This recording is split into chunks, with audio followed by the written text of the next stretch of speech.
Hey everyone, Nigel and Luke here, and welcome to another edition of Crimes of the Week International.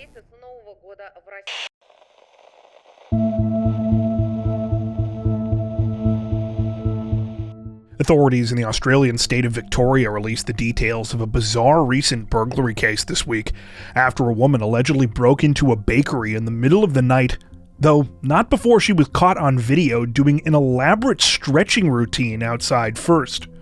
The footage was captured in the early morning hours of March 3rd, just outside the main kitchen of Philippa's Bakery in the Melbourne suburb of Richmond. The video shows a woman who is dressed in all black sitting on the sidewalk at the edge of the parking lot, who begins to run through a series of different stretches. After showing off her flexibility for several minutes, the woman allegedly got up, broke into the bakery facility, and proceeded to burglarize the place. Among the items reportedly stolen were a pair of shoes, an iPad, some cleaning products, and a number of the bakery's almond-topped croissants. Thanks to the footage, the woman was quickly arrested. However, her name has not been released. So far, all that's been revealed is that she's a 44-year-old from the local area. When news of the crime was reported this week, the bakery posted some of the footage of the suspect's strange stretching routine to their Instagram account. They included the caption, quote, "We were quite surprised when we saw the security footage from a recent break-in at our bakery HQ. Seems like yoga is a must before breaking in." Understandably, this prompted social media users to chime in with their own theories about why the woman was trying to get a quick stretch in before committing the crime. One commenter wondered, quote, "Is this about working off the calories of the croissants before they steal them?" According to police, the 44-year-old woman has now been charged with theft, burglary, and going equipped to steal. She was released on bail and is due to appear back in court in May.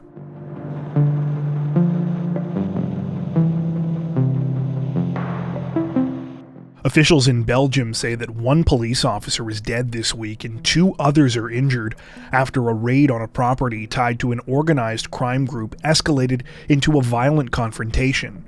The situation began at around 6:30 a.m. on March 18th, when highly trained officers from Belgium's Directorate of Special Units were sent to a house on Rue de la Tangue in the city of Charleroi.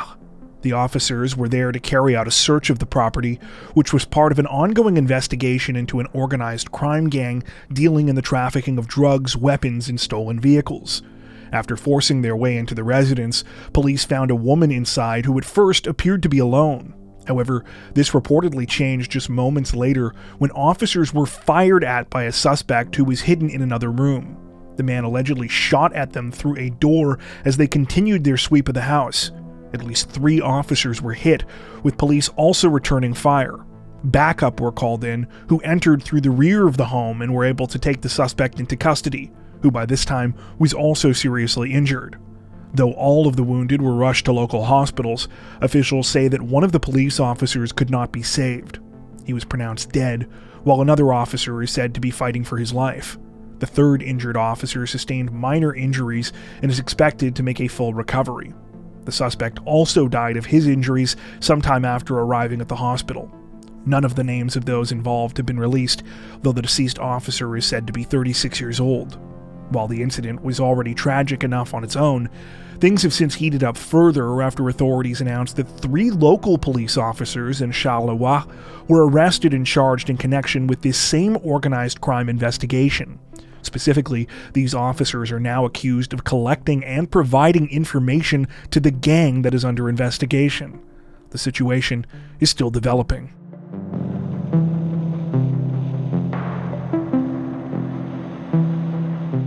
The residents of a community in East London have reportedly been living in fear for nearly 2 weeks following a pair of terrifying crossbow attacks that seriously injured 2 people. The whole thing started just before 7:45 p.m. on March 4th, when 44-year-old mother of 2, Nazreen Casley, was on her way home from work. She was just steps away from her home in East London's Shoreditch area when out of nowhere she felt a sharp pain in the back of her head. At first she thought that someone had thrown something at her, maybe a stone. But then, to her horror, she realized that something was sticking out of the base of her head, just below her right ear. It turned out to be a bolt that had been fired from a crossbow. Nazreen was rushed to a hospital where thankfully it was determined that her injuries were non-life-threatening. That being said, it appears that she was extremely lucky. According to reports, if she had been hit in even a slightly different place, she easily could have been killed. Understandably, residents in the area were on high alert after the attack, especially when no arrests were made over the next few days. Many have since told local news outlets that they were scared to go outside and were afraid to even stand by the windows inside their homes. 10 days later, on March 14th, things got even more terrifying when a second, eerily similar attack took place. The victim this time was a 20-year-old man who was hit in the neck by a crossbow bolt as he sat on a bench at around 7:30 p.m. The incident happened just 200 feet from where Nazreen had been attacked. While the 20-year-old male victim also thankfully survived, this was of little comfort to the community, with many people criticizing the police response. A number of those who spoke with the media stated that they had seen almost no police presence in the area following the first attack, and that it wasn't until the second attack that authorities appeared to take the situation seriously. The husband of Nazreen Kazli apparently went as far as to put up flyers of his own offering a reward and requesting information about the incident 2 days after the original incident, after he felt that nothing was being done by police. For their part, Metropolitan Police defended their response, with a representative saying in part, quote, "There are significant efforts to find whoever carried out these assaults, and we are committed to keeping the community updated over the coming days, as we know how worrying this is. This investigation is being led by my detectives in the CID and supported by my neighborhood teams and specialist officers. My team are progressing a number of lines of inquiry, including identifying witnesses and exploring both CCTV and forensic opportunities." On March 17th, police arrested a 47-year-old man on suspicion of attempted murder in connection with the two crossbow attacks. At the time, the man was reportedly in possession of brass knuckles and a bottle with an unknown liquid inside, and a search of his residence allegedly turned up weapons, including a crossbow and knives, which were sent off for analysis.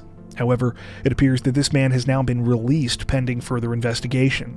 The situation is still developing.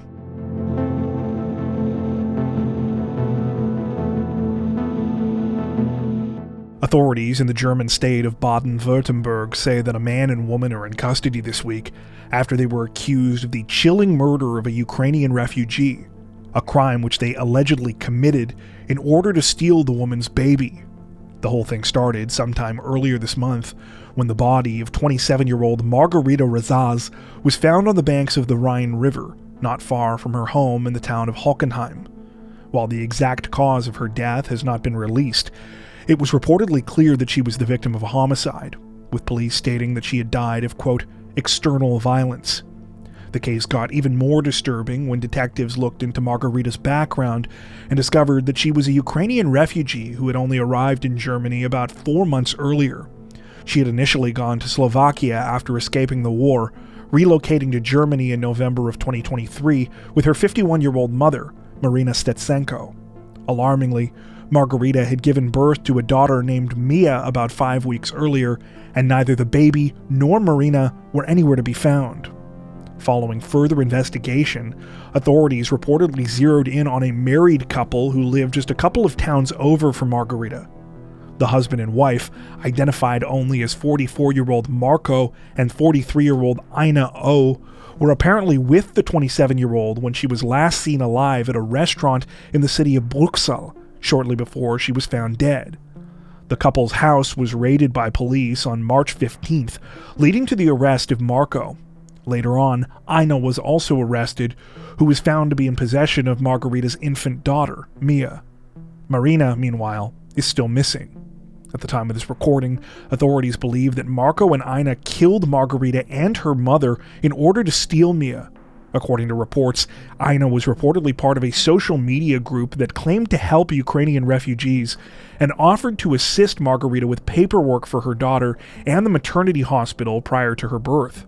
However, this was allegedly all a scheme to take the baby for herself.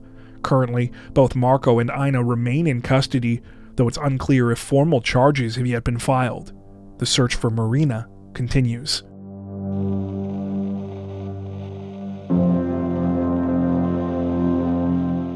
Authorities in southern Spain say that they are investigating a truly heartbreaking tragedy this week after a father allegedly murdered his 2 young daughters, then took his own life during the midst of an ongoing domestic violence case. According to reports, the whole thing began at around 10:30 p.m. on March 18th, when police in the province of Almería were contacted by a 23-year-old woman. The woman said that she had gone to pick up her 2 daughters, ages 2 and 4, from their father's home in the municipality of Alboloduy. She arrived to find both of the girls unresponsive in their beds inside a farmhouse on the property. The father's body was also found nearby. After launching an investigation, police determined that the 2 young girls had been deliberately poisoned by their father. It's alleged that he then swallowed some of the same poison, taking his own life as well. While none of the names of those involved in the situation have been released at this time, according to local news sources, the mother and father were both originally from Romania. They had previously been a couple, but were in the process of separating. Authorities further revealed that the father had been reported on numerous occasions for domestic violence-related incidents, and at the time of this week's tragedy was under investigation for making threats against his ex. Apparently, this case was being pursued without the help of the 23-year-old mother, who it has been reported had repeatedly refused to cooperate with police and had actually requested that charges and precautionary measures against her ex be dropped. Among these were a 500-meter restraining order against the father, which also included a monitoring bracelet. The man was allowed to spend time with his daughters alone on weekends, which is how the alleged crime was able to take place. At the time of this recording, the tragic case is still under investigation.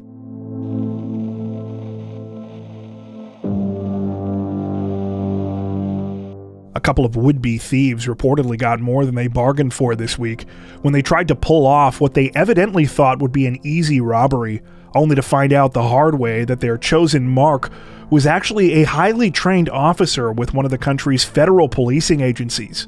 According to reports, the whole thing started at around 5:30 p.m. on March 16th, when the victim, 48-year-old Vinod Badola, went to a park in New Delhi's Chanakyapuri neighborhood.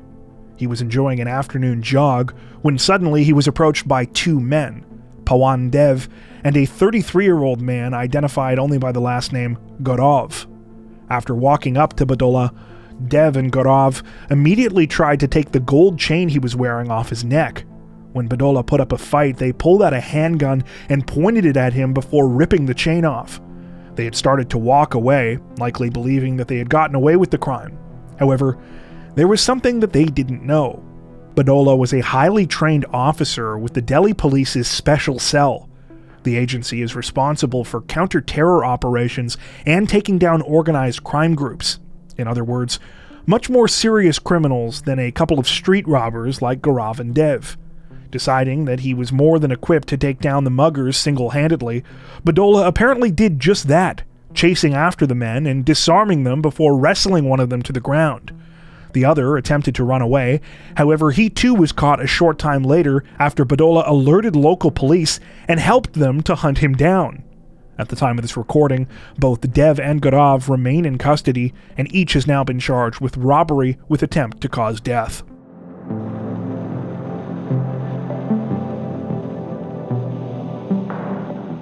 Representatives from the Philippines' Quezon Police Provincial Office say that 4 people are facing charges this week after the bodies of 2 missing women were found late last week and one of the suspects allegedly confessed to committing the crime.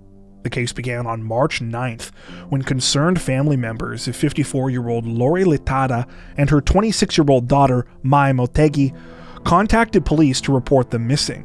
The mother and daughter had traveled to the Philippines from Japan in early February to carry out a real estate transaction. However, they had never returned home and since then had been unreachable. Mai's disappearance in particular was suspicious. She was a Japanese citizen and was expected back at her job where she worked in an airline-related industry. After launching an investigation, authorities in the Philippines turned their attention to Lori's older sister, Ligaya Pahulas. In particular, the property where she lived with her husband Charlie in an upscale neighborhood in the city of Tayabas. It was here that an awful discovery would be made on March 14th.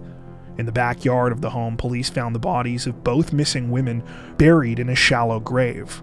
Lori reportedly died of a stab wound to the chest, while Mai's cause of death has not been released.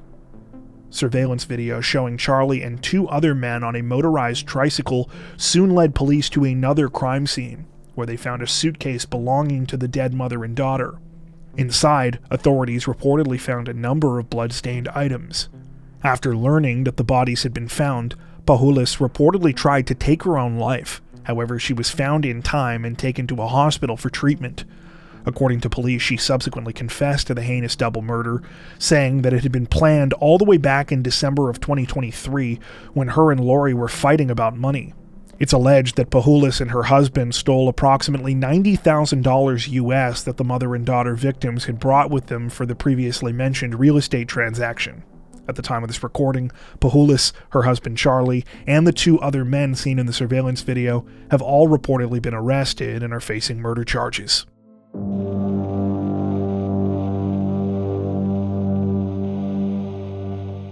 Authorities in the Chinese province of Hebei say that they are investigating a truly tragic case this week after a missing middle school student was found dead under disturbing circumstances and 3 of his classmates were arrested for his murder. The case began on the afternoon of March 10th when the victim, 13-year-old Wang Xiao, failed to return home from his school in Hebei's Feixiang district. After he was reported missing by concerned family members, an investigation was launched, one which quickly narrowed in on 3 boys who attended the same middle school as Wang. According to Wang's father, his son had been bullied by these particular boys for some time. Evidence was found connecting them to the disappearance when police found CCTV footage from that afternoon, as well as a money transfer. Data showed that at around 4:10 p.m., all of the cash from Wang's account, an amount equal to about $26 US, was transferred to one of the suspects from his phone. The phone was then shut off. After being taken into custody, the 3 suspects allegedly confessed to police that they had killed Wang and took them to the place where they had buried his body. The remains were found on March 11th in a grave that had been dug in an abandoned vegetable garden about 100 yards from one of the boys' houses. So far, Wang's cause of death has not been released, though according to some sources, he had cut wounds to several parts of his body. Police allege that the murder was premeditated, since the suspects reportedly admitted that they had started digging the hole where they buried Wang the day before the murder. Still, no specific motive has been provided so far behind the awful crime. The case has caused widespread outrage across China, as well as debates over the country's laws regarding juvenile crime. Apparently, the boys are old enough to be charged, though since all of them are under the age of 14, they will only face prosecution if the country's highest national agency in charge of such cases signs off on it. In addition to this, the crime has also sparked conversations about the circumstances of many of China's so-called left-behind children. This is the term given to the many children in rural areas of the country who are left to be raised by their grandparents or other family members while their own parents work in major cities, which are often many hundreds of miles away. According to reports, Wang, as well as all 3 of the suspects, come from these kinds of families. At the time of this recording, the 3 suspects all remain in custody. Before we wrap up, we'd like to take a second to give a huge shout out to everyone who has made it this far into the video. Seriously, thank you so much for watching. If you found today's upload interesting and informative, we'd be honored if you consider liking and subscribing, as well as hitting the notification bell and selecting all notifications to stay up to date with our latest releases. If you're looking for additional ways to help support the channel, we'd love to have you join us over on Patreon. Patrons get ad-free and early access to all of our content, as well as 4 additional stories per week for each of our Crimes of the Week and Crimes of the Week International videos. You can learn more at patreon.com/crimezone, where you'll also find some of the fine folks whose names are currently on screen. All that being said, we understand that not everyone has the means to support financially, and that's totally okay. We appreciate every like, sub, share, and comment that you send our way. Once again, thanks so much everyone, and take care.